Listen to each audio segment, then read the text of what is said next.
All right, welcome back, everybody. Live at Drew's house, another edition. Welcome to my kitchen. Hope everybody is doing well, staying healthy. We have ourselves a return guest today. You guys know how much we love it when we have friends of the show come back to us. One of our favorite things. James Vandeuson in the house. How are you, James? I'm doing good. How are you, Drew? Good, with some excellent mood lighting over there. I'm loving the background setting. It's all backwards. Very nice. Where are you coming to us from here? Upstate New York. I'm in Syracuse, New York. Excellent. We were just having a good laugh off the air. Sometimes with the technology from a distance can be a little difficult. We were laughing at all the hiccups that that James has done plenty of these, and I of course have my own issues here sometimes, and there's issues of Zoom and video life and all that stuff. Yeah, we're ready to get back in the live setting. Absolutely. How you been missing it? What's the pandemic been like for you? I haven't seen you since just before it, really. Yeah, it's been awful. We're touring. Honesty, by the way. I'm a big fan of that. I liked playing music live. It was great. we had bunches of shows and house concerts and different weird settings that we were playing in all over the U.S. And we were down in Georgia, and we saw a toilet paper run. Like everyone's booking it in, and we were sleeping out of Walmart that night, so that was an intense visual in the morning. Oh my. And then my phone started buzzing, and I had 3 shows canceled, and we were on the way to one in Atlanta, and then the next day 50 shows were canceled. So we were faced with this question of, do we get an apartment like normal people? Do we park the van somewhere midway, or do we just go home and say, hey mom? Yeah. And that's what we did. And a year later, now we have a really awesome apartment. I built a studio, and we're booking shows slowly. I was writing jingles. There's a gig festival or a busking festival called the Berkshire Busk, and I wrote the jingle for that. So we've just been doing little projects and stuff like that, and just keeping going. Beautiful. That is true, because people don't remember, you're like a hardcore tourer when you're doing it. So you literally do sleep in your van and go to the next show, right? Yeah, and you know what's the thing that's funny is I know a lot of people have had different experiences with the pandemics. For some people, it was aside from the obvious horrible part of it, I think it broke a lot of people's cycle up. And for us too, we had this kind of, it was a very unsustainable way to be playing music. I didn't realize that until we had to stop. I think we were booking 16, 17, 18 shows a month, and there was no plan to ever stop. And we were getting really burnt out. And I didn't realize that until we got home and we were showered and sitting there facing the rest of life.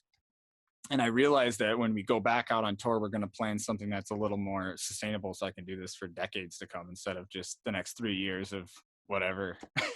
That's amazing. So the pandemic actually kind of made you slow down and reevaluate a little bit. Yeah, and I don't know what my plan was for the next album at that point. It was just I'll write something someday, and it was never going to happen. You need to focus in order to write albums and space out time for recording. And I think I would have just kept booking shows, and that would have cut or taken so much time up that I never would have been able to finish the next project. So now that we have that next project done and ready to go to the studio with, I'm grateful for the insanity in some ways, because it taught me a lot, Yeah, that's interesting. Although, what is that feeling like? I ask every artist this, that devastating, boom, there's 50 shows just gone like that, canceled.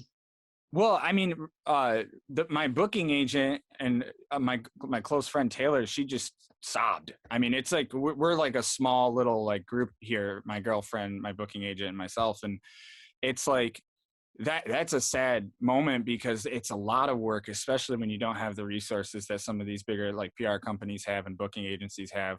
When you're small, it is a hustle, and it's a cutthroat industry. And I mean, watching those things fall off when we were going to open for some bigger names, and we were going to play some So Far Sound stuff that I was really into, just because it's a listening crowd. And then we had some house concerts, and we were shifting out of the brewery thing into the more intimate settings that hopefully would lead to theaters and festivals and stuff like that. So when you watch that all kind of crash, it's really, I don't know, it's a lot. I can imagine it is. You know, you have this, I can already tell you got this great setup. You want to just get right to one? Because, you know, I'm a big fan of your music here. So you want to play one for us, and then we'll get back to talking? Yeah, I just like flip up the guitar. Oh, I didn't know you were going to ask. Oh, hey. This is a song I wrote recently called Rolling Rust. It's about like it might not be about my situation as much as it is the situation of being a musician, and kind of, maybe it is about me, I don't know, I'm projecting. But it's about being on the road and giving up a lot of relationships and stuff like that to follow your dreams. So it goes like this.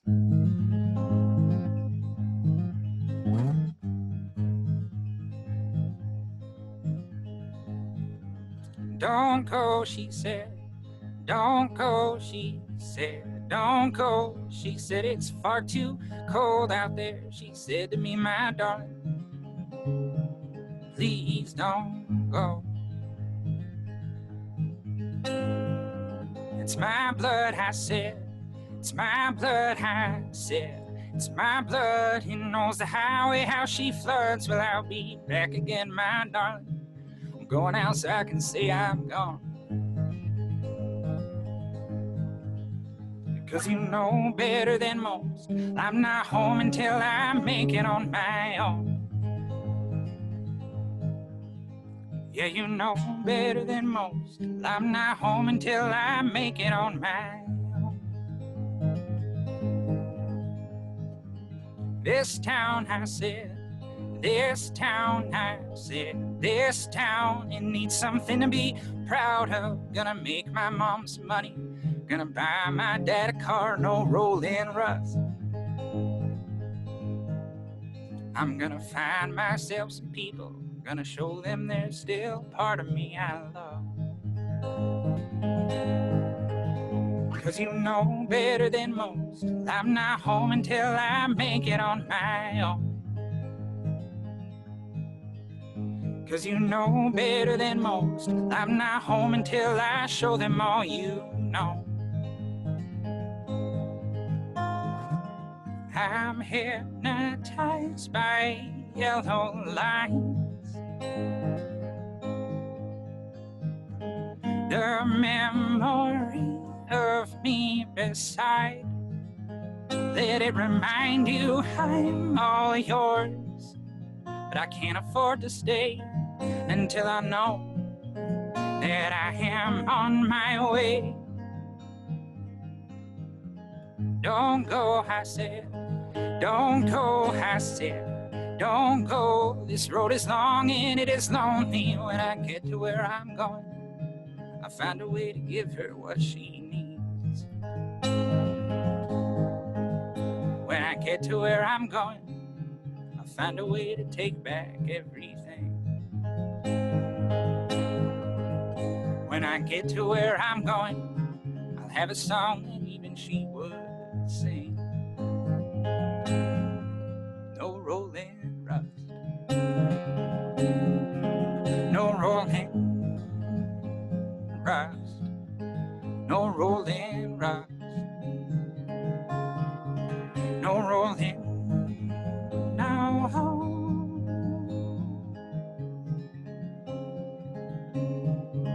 now.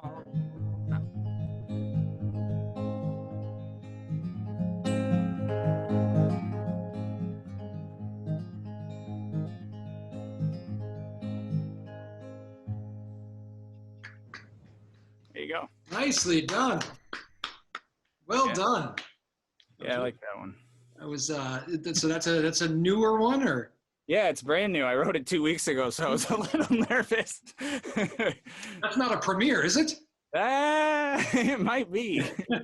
I was like, man, I hope I don't mess this up, because if it does, get out there. Yeah, so it's funny. I have this, I'm not sure I've ever actually fully talked about this when a musician's playing, and it's funny it hasn't come up after a year and however long it's been, but I have severe like anxiety, especially when I do these shows during the day, that the dogs are going to interrupt one of your songs. If they happen to do it, we can laugh it off and apologize. But I think we have an understanding. They've never actually interrupted a song, which is kind of like, I think the dogs and I have an understanding when there's music playing, they don't bark. It's so funny that you say that because like studios need to be dead silent. That's like a thing. And when I recorded my whole first album, we were in Omaha ARC, and they record like Bright Eyes and like names like that. And Ben, the producer, had his little dog on his lap the whole time, and he's like, "Oh, bring your dog in." And Keen, my dog, is insane. I mean, he's like running around. He's like a terrier. And for some reason, even when I'm recording my new stuff, we're sending demos to him now. My dog will sit dead silent. The only time he's ever been quiet is when this microphone is in the room. It's nuts. He knows. They're professional dogs. They know. He's like, "This isn't our first rodeo, Jim. Sing your heart out." Yeah, you know what we've done now, don't you? What's that? We're bound for an interruption. Yeah, for real. We got a loud hound dog. Could make an appearance. But beautiful. I love that. Very nice song. I've been saying, man, I think you probably remember this from, your last time on the show when we were back in the studio, which was, as much as I love my kitchen, I hope I'm back there again someday rather soon. But absolutely. You were one of those artists that just blew me away. I knew very little about you. I knew you were coming through town. And I said, "Oh, I love having a local artist on. Let's meet him." And like, you blew me away in the studio. I thought you were just great. I appreciate that, man. And we got a lot of that. So hopefully a lot of you guys are liking that. Actually, you made the summer playlist, actually, which is a huge honor in my family. Up on the lake in Maine, we're playing you quite a bit. So there you go. That's awesome. No, I appreciate that. I'm excited for this. We're learning how to like. I learned that it's not just like, I thought if I put out an album, it would just like kind of do its thing and grow. And I realized through all this time we've spent, we've realized that, like we kind of need to hire someone to publicize it. And it's just like any other business, like you need to put money into that. So this time we budgeted for that. So hopefully this album gets out there. I'm excited because I think it's an improvement. So even though the last album was cool, it was the first shot. And this one I think is really focused on being relatable and more digestible for people. So yeah, we have more people that want to listen to it, What's the talk with like, you learned some stuff after a little devastation. What's the talk? I bet you've heard some pretty tough stories about songwriters in a pandemic, though. I mean, it's a tough thing when the world comes crashing down on that business, because there's a lot of times the relief doesn't come. And have you heard some of those stories? Yeah, I mean, a lot of people quit. And it's crazy. And it's not, I understand it because like some of these folks, like I was talking to my buddy and we were stopping in Fort Collins, Colorado, and he was just like, I have a lot of friends that are, 38, 39, 40, 45. And when they're finally starting to get something going and this type of thing happens and it's a 2-year setback, some people feel, even though it may or may not be true, they feel like they didn't have 2 years left. So I was happy to be 24 at the time, or 25 or whatever it was. But a lot of musicians are like, you know what, I've put my heart and soul into this for decades and this was like it, So those are the worst stories to hear. Like I know some people, there's a guy that I really like, I'm not going to say his name, but he's just like, I'm going to make candles. Like I'm done. Like, and he was serious. He's like, I love making candles. Like I have 2 passions, and candle making is taking the cake right now. So it's like, wow. And you hear that and you're like, man, your songs. And it's like, they're like, they become like your little children. And it's like, I feel like a lot of people, that was their story. I'm glad that we were, my girlfriend is amazing and was living on the road with us. And so she saw what we put into it. So she wasn't ready to give up. And that helped me a lot. Yeah. You need those support systems, right? Absolutely. You obviously have the youth on your side. Does that thought ever cross your mind at 24, 25 about that idea of maybe I could do something else? Could I don't know. Do you ever have those thoughts? Yeah. And I'm happy that I did architecture before this and I had a degree in design and stuff like that, because it taught me what I really wasn't fit for. So I did the computer thing, and there was times where I loved it because as a creative person, being in architecture, being in design or photography or videography or whatever it may be, like I love all of that stuff, but I also love my space and creative freedom. And like the whole 9-to-5 schedule thing is like really, really tough for me, because that redundancy and the routine of it is just like, it doesn't work out for me. So I've learned more than anything through music, no matter what, I want to be self-employed. And I think we're good at it. So I think if we did anything other than music, it'd probably be a lot easier.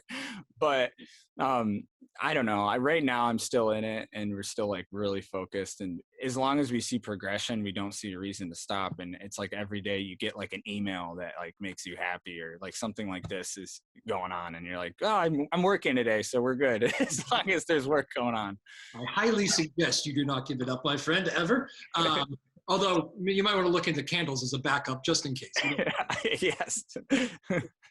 Again, James Vandeuson joining us from upstate New York. What town in upstate? I guess some people know New York. Well, I'm in Manlius. I grew up in central New York in Cortland. I'm not sure where the Syracuse hits the upstate or not. I think I'm in upstate New York. Okay, I used to say I was in upstate New York when I was in central New York, and people hated that. So I think now that I'm in Syracuse, I'm closer.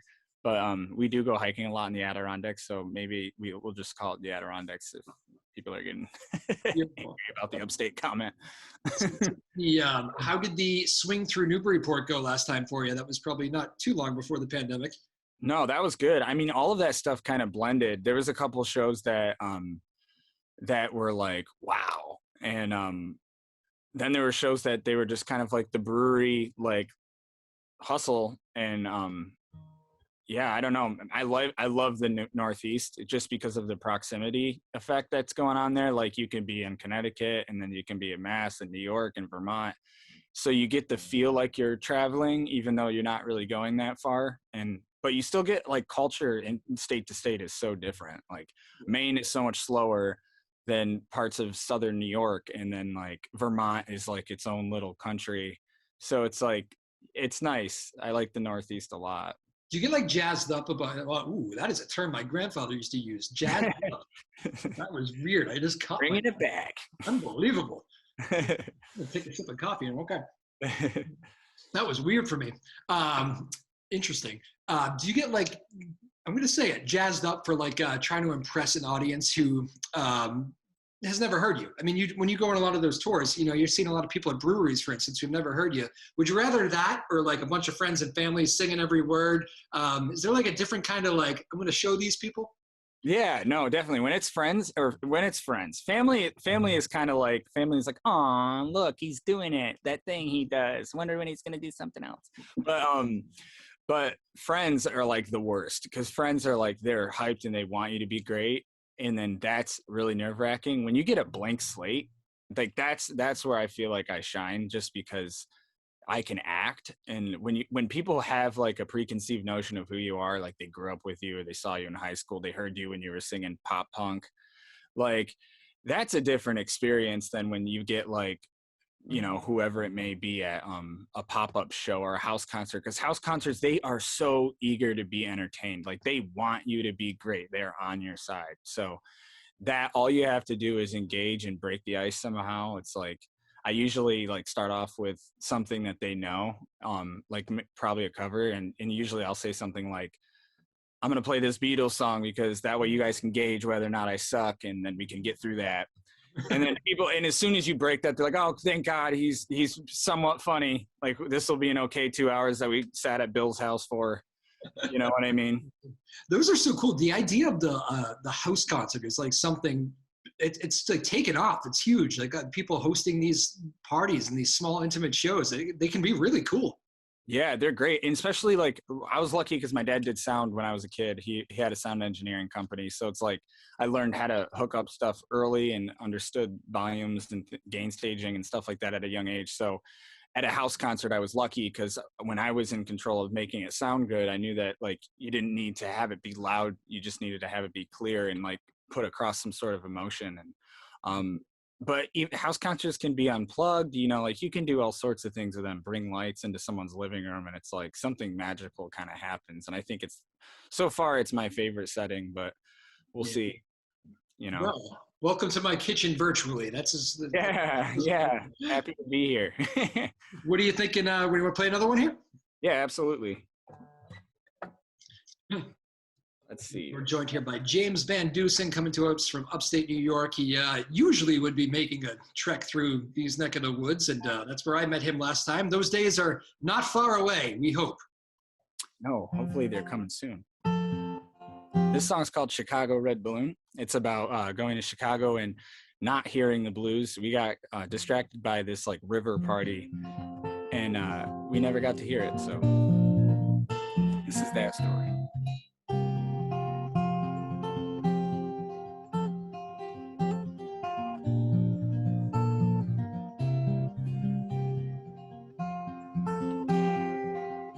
I lost my mind yesterday. I found it lost again this morning.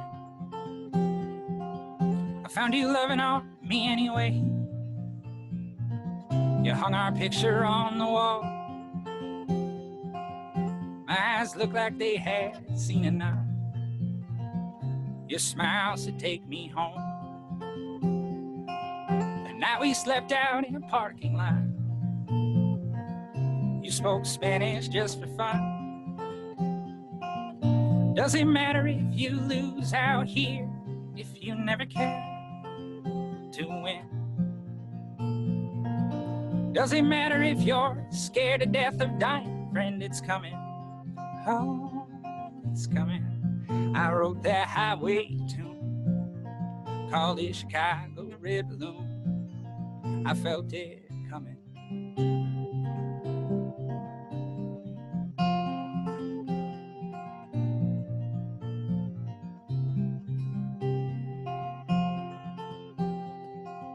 We dug our feet into Chicago. Rebecca bought that red balloon. River lit up like the movies. I swear I never heard the blues. And I'll be happy if we stay here. And I'll be happy if we leave. And if I never sell a ticket, I'll be happy just the same. Doesn't matter if you lose out here, if you never care to win. Doesn't matter if you're scared to death of dying, friend, it's coming. Oh, it's coming. I wrote that highway tune, called it Chicago Red Balloon. I felt it coming. I'll tell a story, drink it clean here. Make up shit about Chicago Red Balloons. Picture frames in empty parking lots. I swear I never heard the blues. I swear I never heard the blues. I swear I never heard the blues. Doesn't matter if you lose out here, if you never care to win. Doesn't matter if you're scared to death of dying, friend, it's coming. Oh, it's coming. I rode that highway tune, holding on to my balloon. I felt it coming.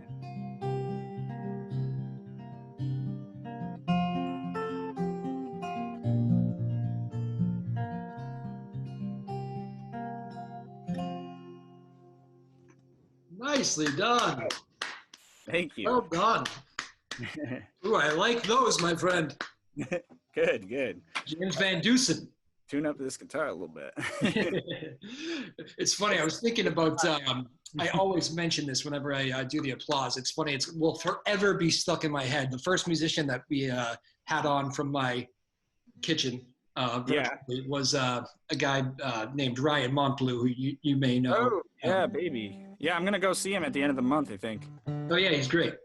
Great, and a good friend of the show. And he told me, I had to stop my girl and her daughter from doing that because I realized it just sounded like a sad bar every time. So hopefully you don't mind. I still think it adds a little bit. But James Vandeuson joining us here live at Drew's house. Hope everybody is doing well out there and enjoying this. I always think when I hear your lyrics, I always think, I only got about 10 years on you, so it's not like I'm some old guy, but I always think he's got some mature writing here, this guy, which has always impressed me. It makes me, I'm like, he's seen some stuff. That's good. Yeah, I know. We've been out there, and a lot of it's just like listening to Bob Dylan until you're dead. Just like, you just can't stop listening to the great people and then trying to pick it apart and like, how did they do that, Yeah.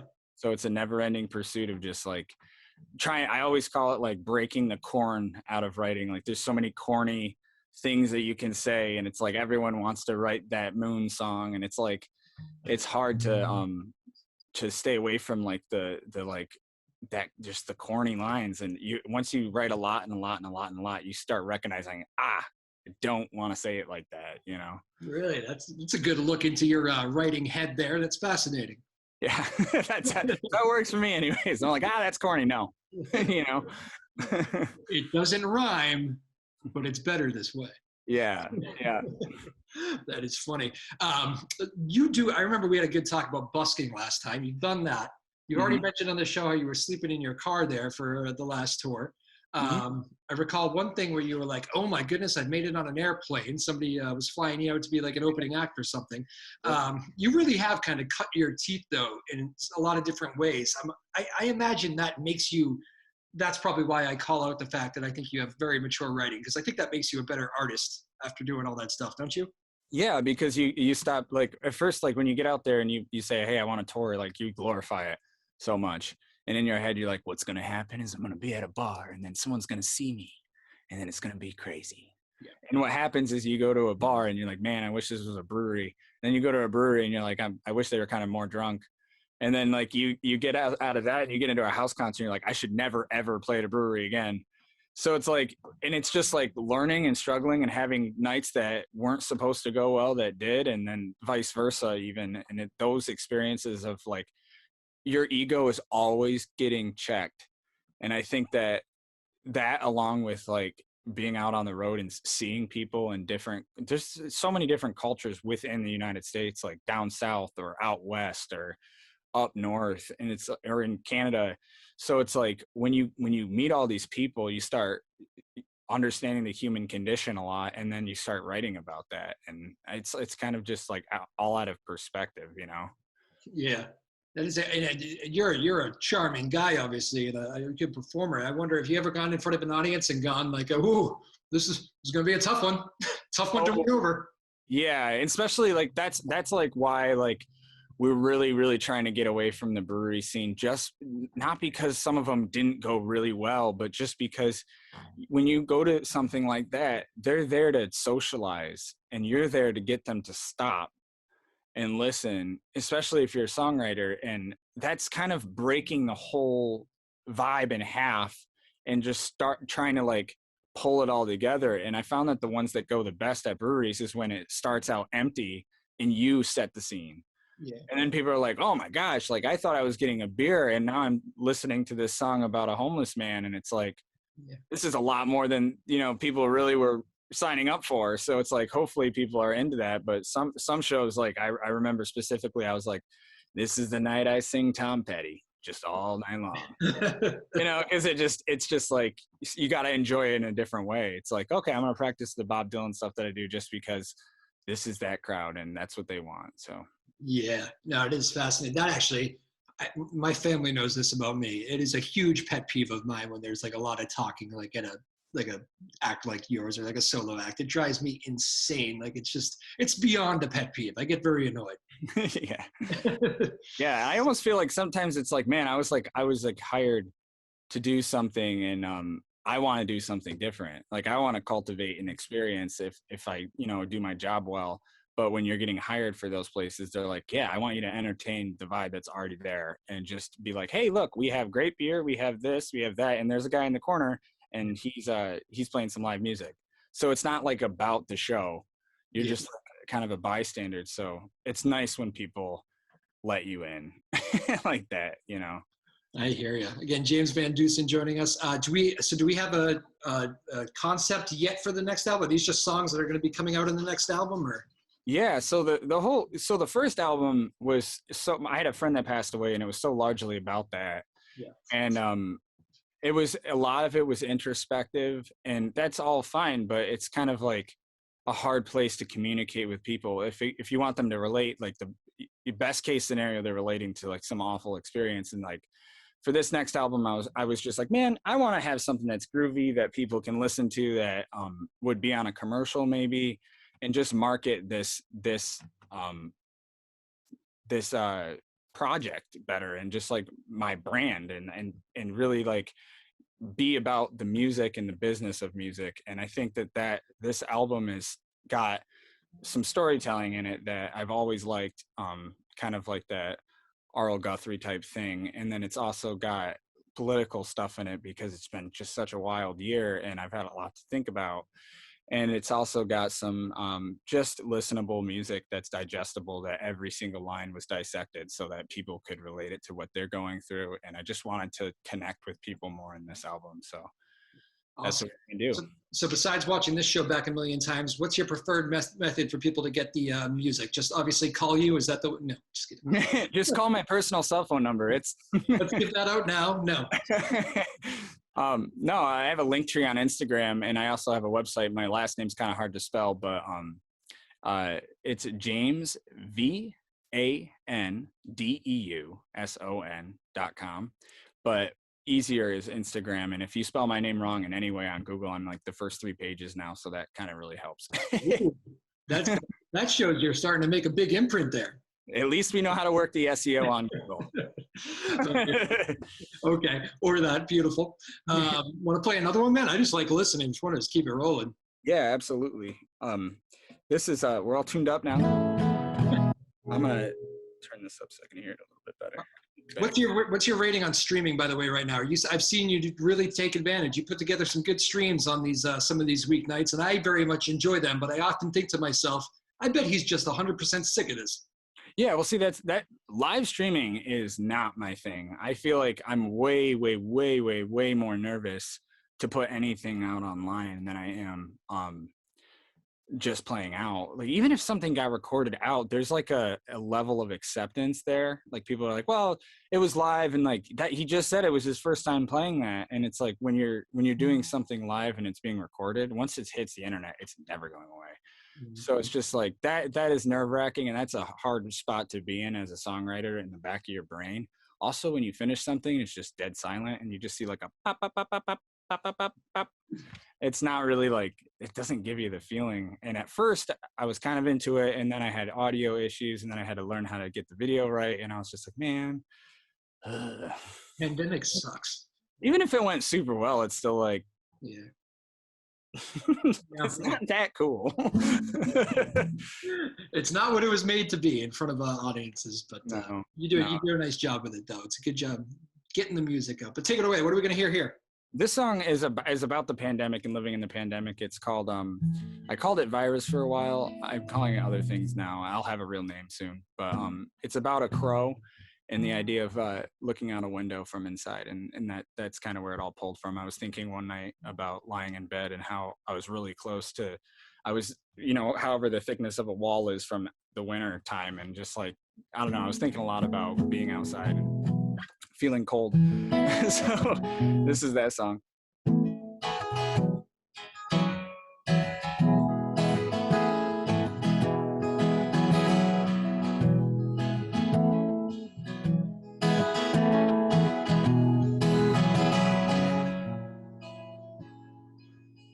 There's a crow I've been watching, never minded the snow. Sold every seat in my apartment now. Winter long.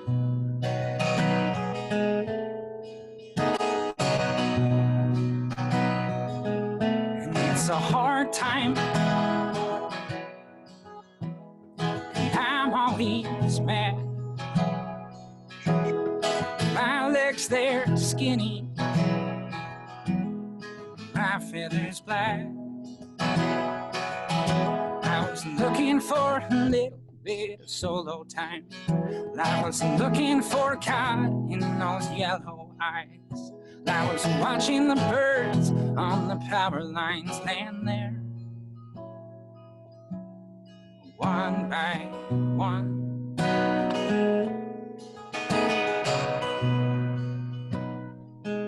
With our bed to the wall, I swore I felt winter on the other side. There's a crow I've been watching this whole time.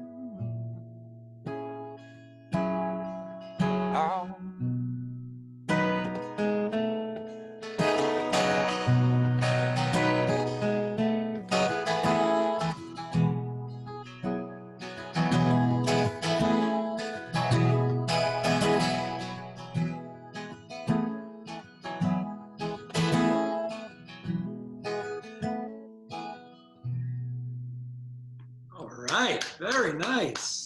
Yeah. Beautiful. You're in, that voice is in peak form right now, I think, my man. Because we haven't been screaming over an SM58. That's my phone, sorry. I forget that. We've been in a room for a long time. So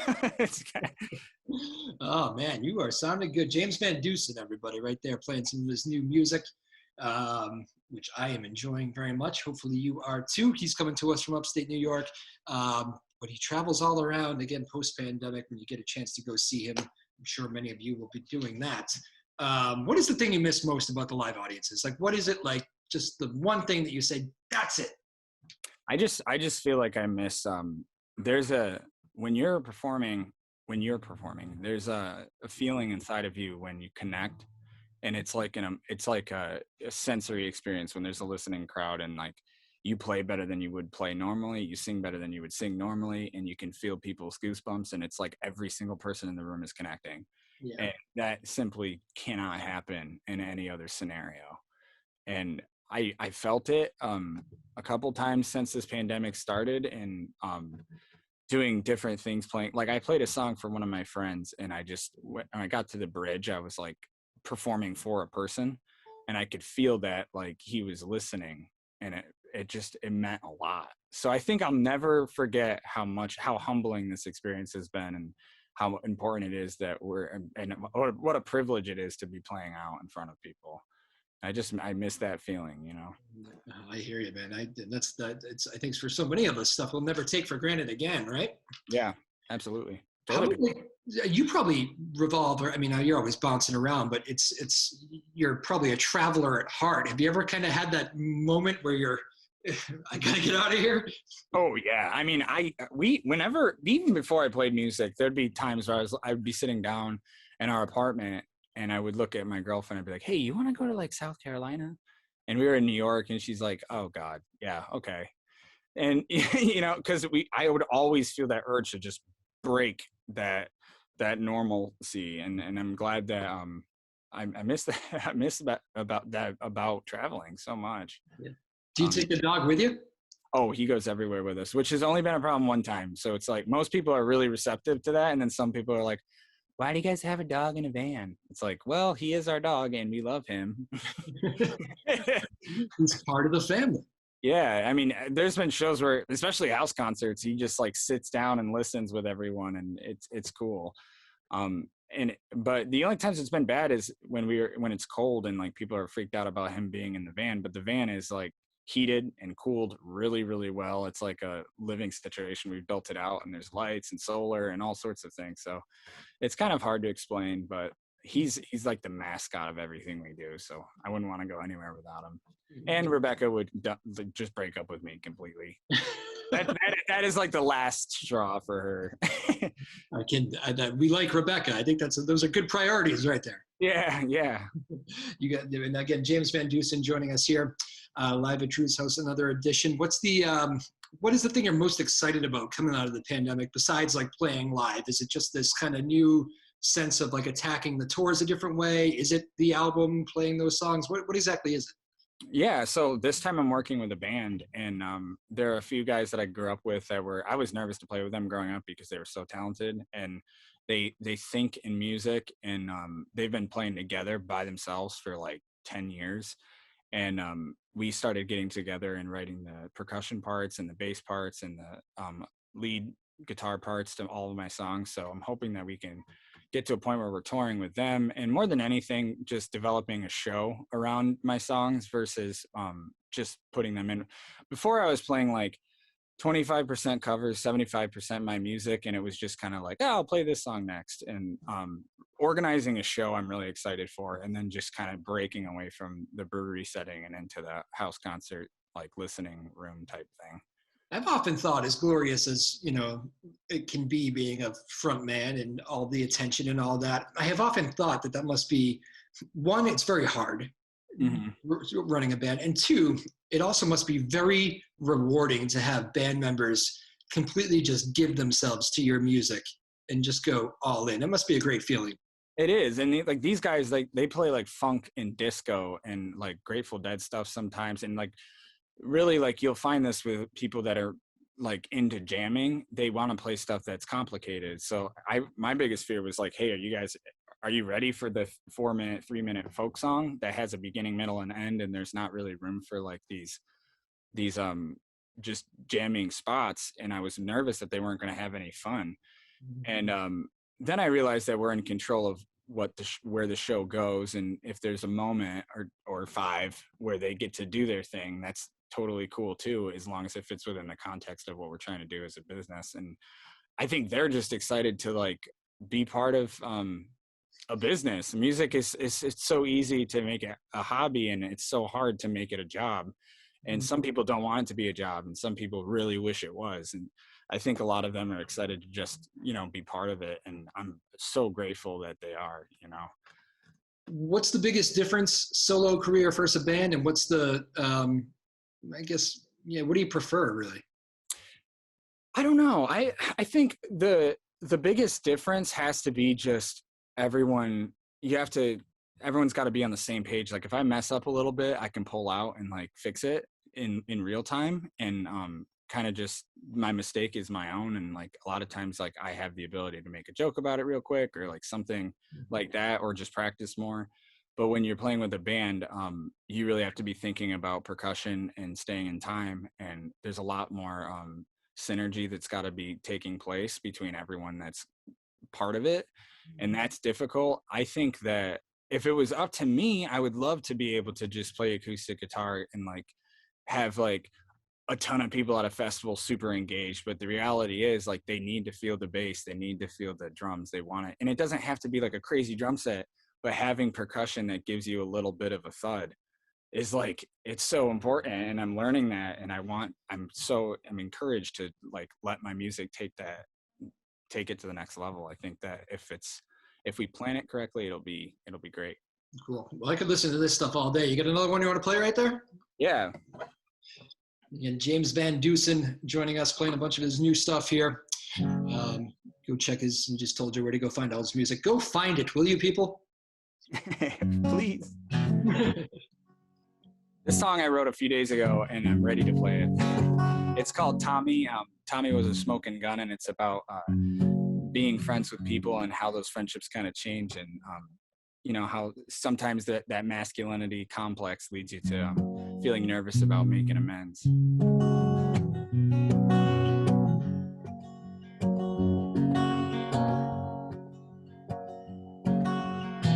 Tommy was a smoking gun. I hated his girlfriend. I still hate her to this day, less than I did back then.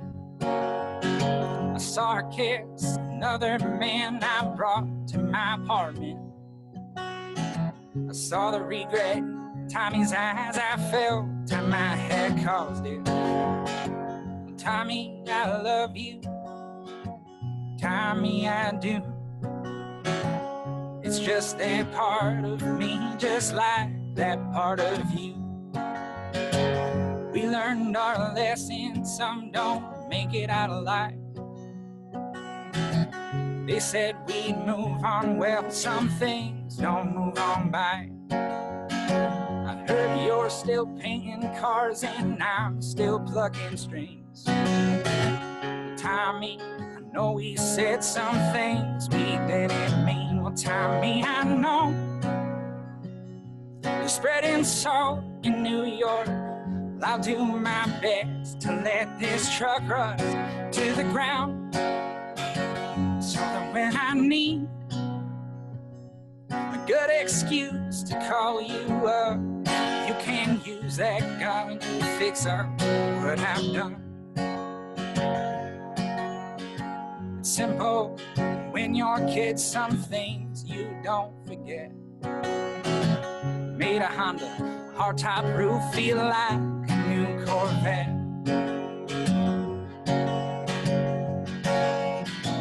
Tommy, I love you. Tommy, I do.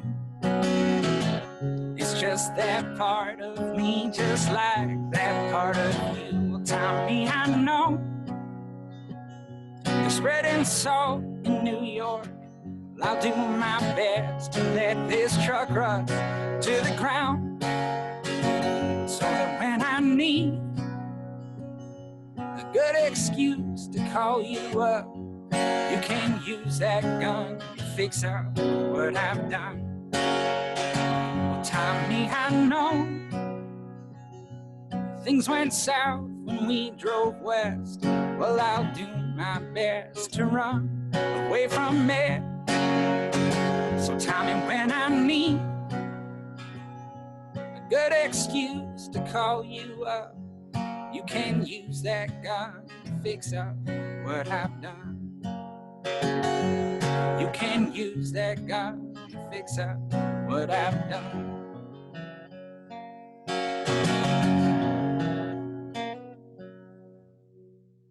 Woo! Nicely done. Yeah. Well done. Well, this has been fun. I hope you're having fun. I'm having a blast. It's nice. James Vandeuson joining us here live at Drew's house. Another edition. It's been. I didn't look it up. Do you remember when you were on last time back in Newburyport? It's been a while. Well over, I think. Yeah, it was well before the pandemic. Yeah. It's been a little while. Yeah, a year and a half maybe. Yeah, that's what I would have said too. Yeah. If I was a good host, I really would have went back and found that. See, that's a bad job by me. Yeah, March 15th. Yeah, it was over. Yeah, that's right. You were the last live music I saw before. You remember 10:35? Oh, man. Yes, James Vandeuson playing some really great new songs here for us. I hope you are all enjoying them. Any artists that you've learned to love in the pandemic? Anybody new that jump out at you, or who you listening to? John Craigie is awesome. I love John Craigie. He's just a big inspiration for everything I do. His whole like tour blew my mind when I started listening to him on podcast, and he was explaining how he started and just kind of drove towards Colorado and went for it. And then he had this one interview, he was talking about crying in the back of his car after a show. And I was just like, this guy knows exactly what it's like. And then I fell in love with his old albums, and his new album is absolutely out of control. And it's just, his stuff is so good. And Gregory Alan Isakov is someone I love. Bob Dylan, always just checking in with him just to make sure that things are going well with my writing. He's always there, right? We're always shooting for that Bob Dylan type of genius, but yeah. I mean, listening to music in the pandemic, man. Wesley Schultz from the Lumineers came out with a solo album called Vignettes, and it's a cover album of like these great Tom Waits and all these different famous great songwriters. And it was amazing. That's what he was doing with his like 5 years in between that first hit album. That I was like, I was waiting for them. Like, what band has an album like that? Like, I know the whole world.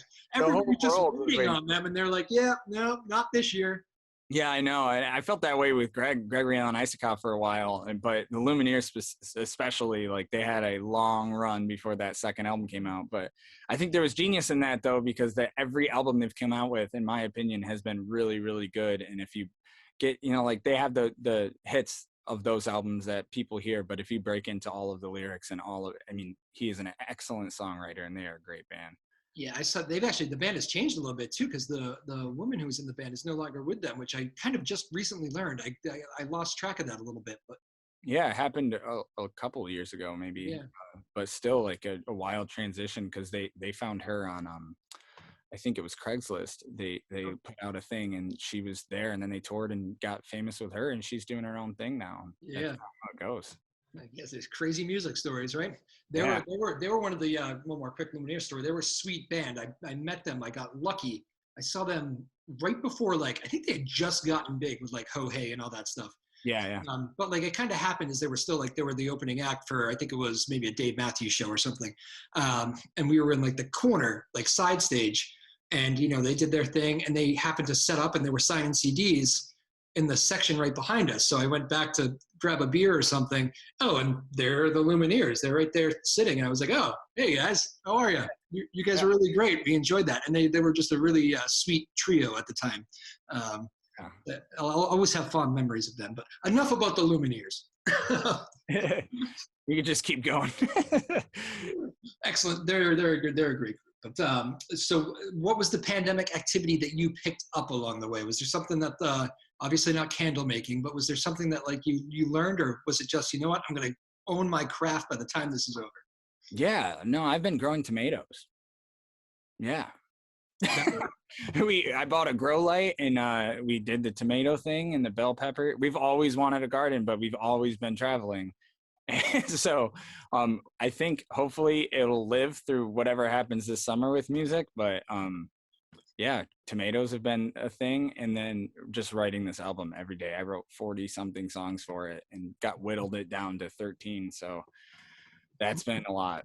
I like how you said the tomato thing. Like this is some sort of like exclusive club that like, if you know, you know, it's like we do the tomato thing now. You guys know Heirloom?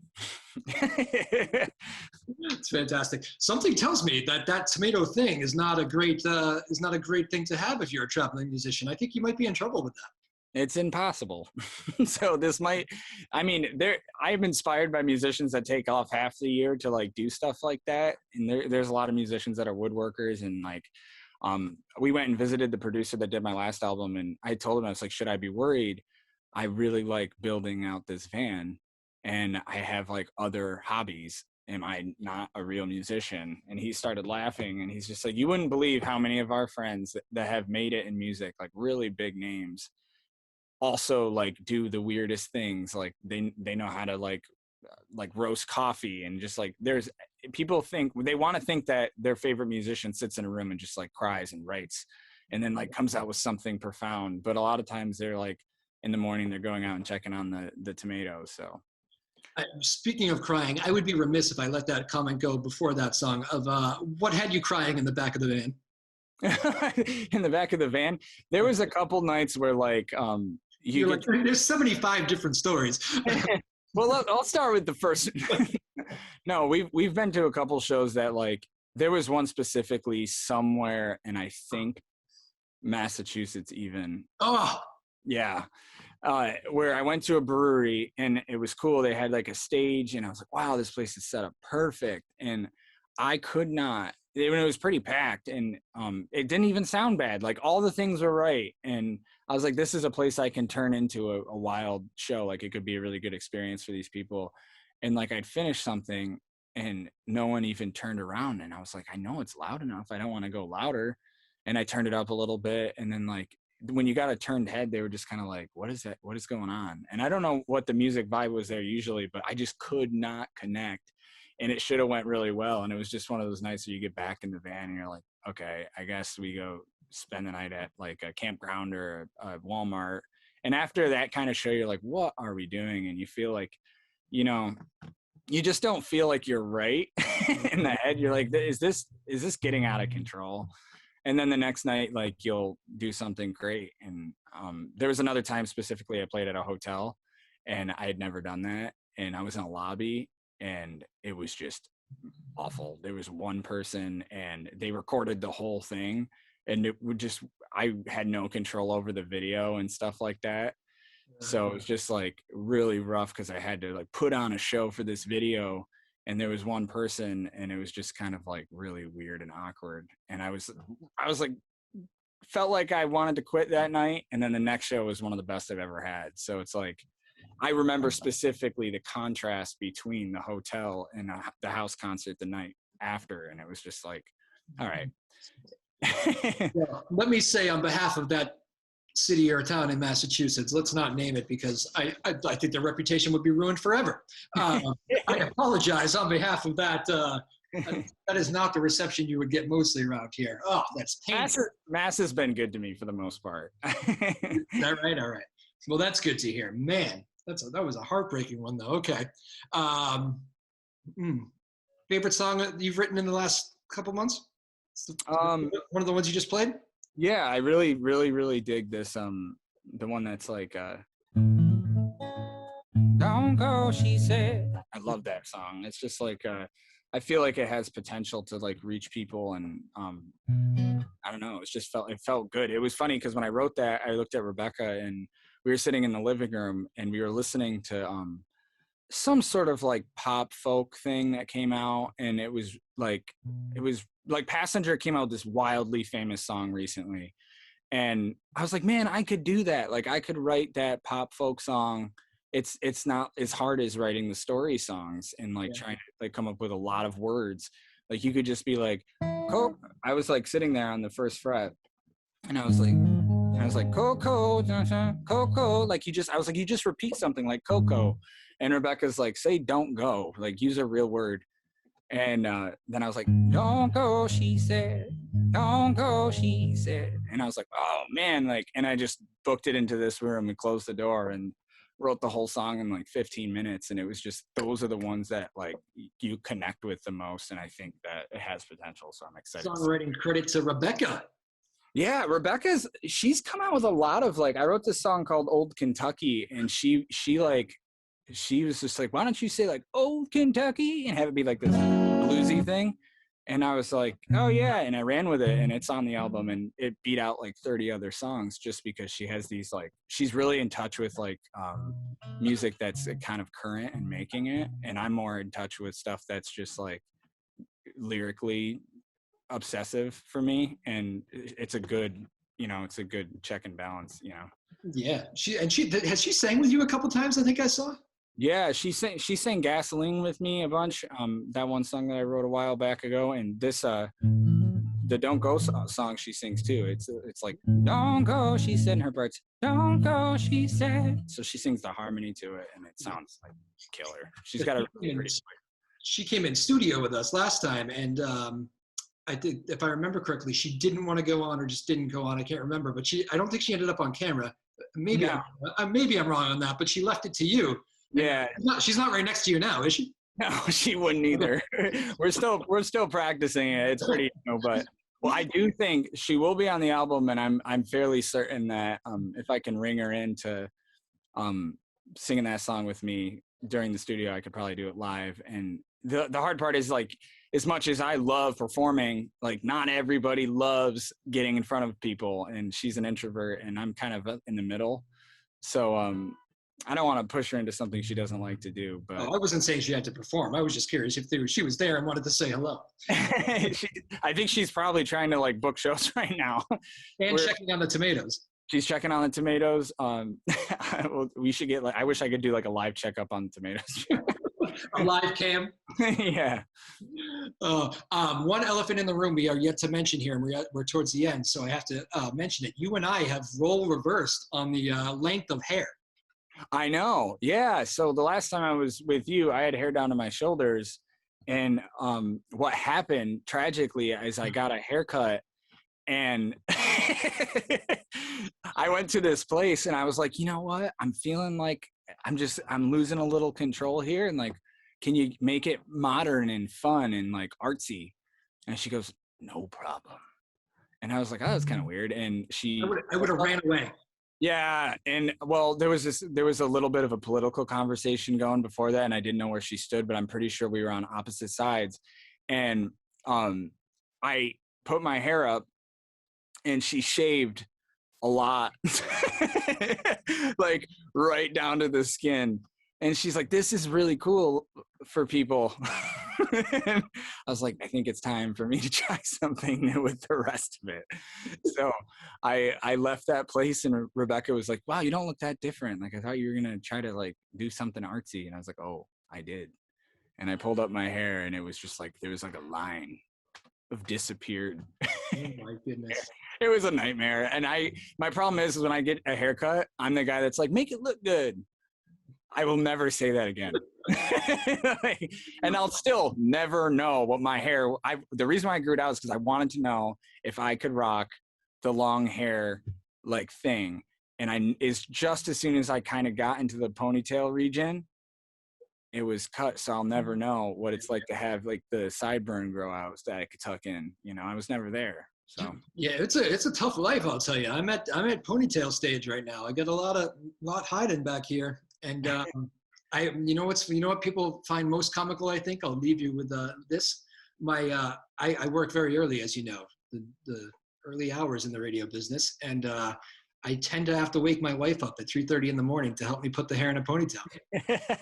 Still haven't quite mastered it. I mean, I can do it. It's just, to get it all nice and tight and like looking professional, Yeah, it can be kind of tough. My brother grew out a beard, and he's a director of the Central New York PGA Tour. So he's like big man on campus. He's the executive director, and he's just like, man, I wish I could, just let loose and grow my beard out. I was like, dude, you're like the guy. You can do what you want to do. And he grew out this beard, and it looks so good. So I don't know. There's power in it, man.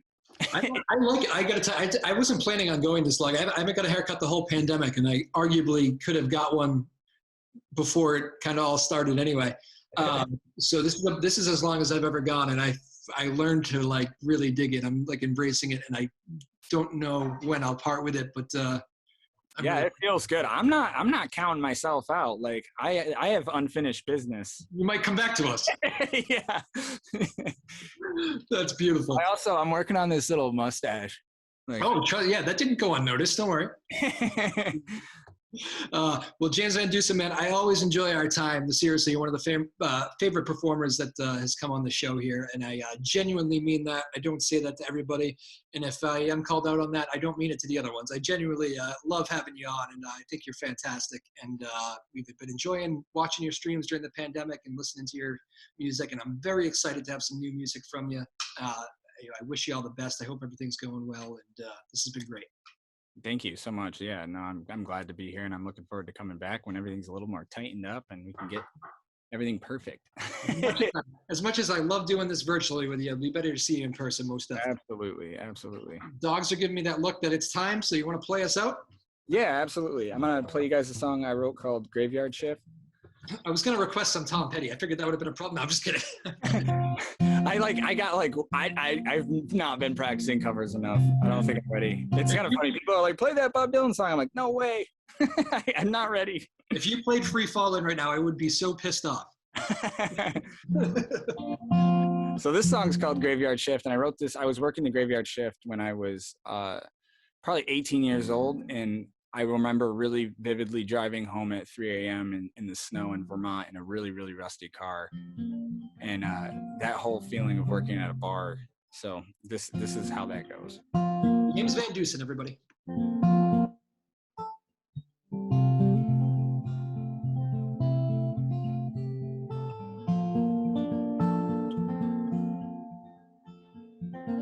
The graveyard shift ain't for the light-hearted. Light-hearted ain't for the graveyard shift. I was smoking on my way back home, hoping that it wouldn't snow. Rusted car I bought with some cash I stole.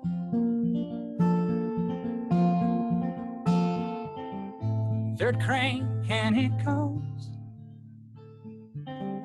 engine humming soft and slow. You know I'm better off dead than heading on home.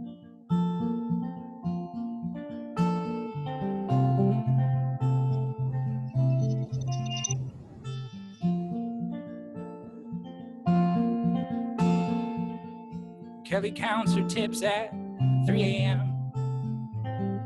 Gives the bar back his share plus 10. I heard Vermont still looks the same as it did back then. Except for Burlington, there's a restaurant, some hipster name, you know I heard. Kelly works there now, she's raking it in. Yep.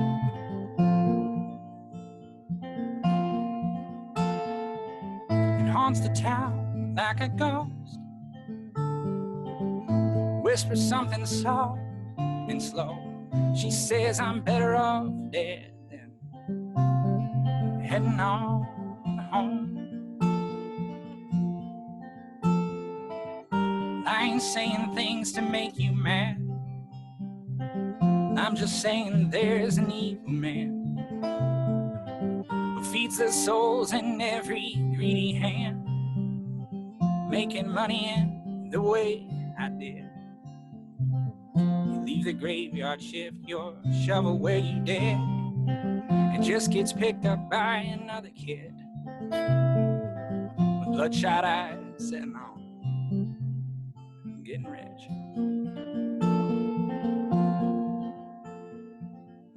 Playing out to an empty room. In walks Kelly with her brand new shoes. She says, I ain't seen you since the day you quit. The Sunday night you worked the graveyard shift. You know it snowed like hell and I was hoping you made it home.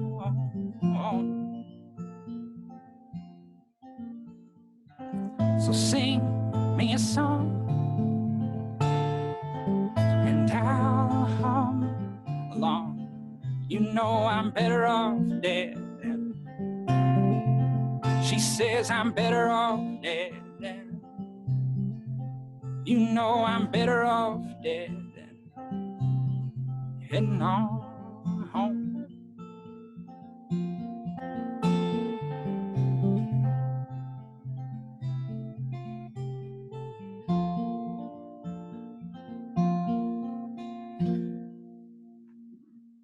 There you go. Nicely done. James Vandeuson, man, beautifully done, as always. Be safe, all right, my man? Thank you so much for taking some time again. We really enjoyed it. Yeah, dude, thank you so much. We'll see you soon. We'll talk soon, all right? See you, bub.